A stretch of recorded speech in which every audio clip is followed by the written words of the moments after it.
It's officially October, and that means our Only in Chicago series is diving into some of our city's haunted history. Ooh. You may have heard of HH Holmes, the alleged serial killer who preyed on people visiting Chicago for the 1893 World's Fair. Quite a book on that. Yes. NBC5's Lexi Sutter separating fact from fiction in this dark American legend. The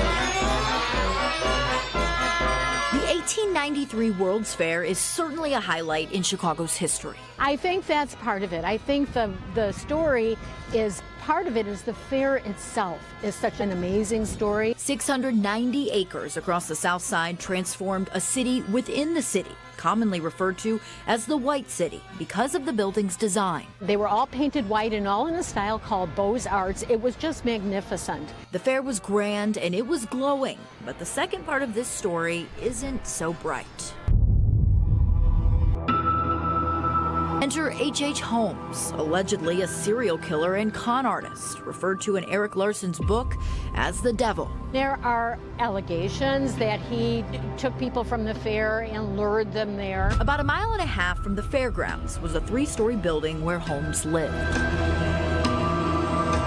This would have been the site of what became known as his murder castle building. Legend has it, Holmes knew the event would bring massive crowds, and he took that to be his opportunity, even adding a 3rd story to the building to market it as a World's Fair hotel. The building definitely built with strange passageways, sealed off rooms, stairways that led to nothing. We really don't know how many people he killed here. The facts are sketchy, and while we know Holmes was convicted of murder in his lifetime, never was it in Chicago.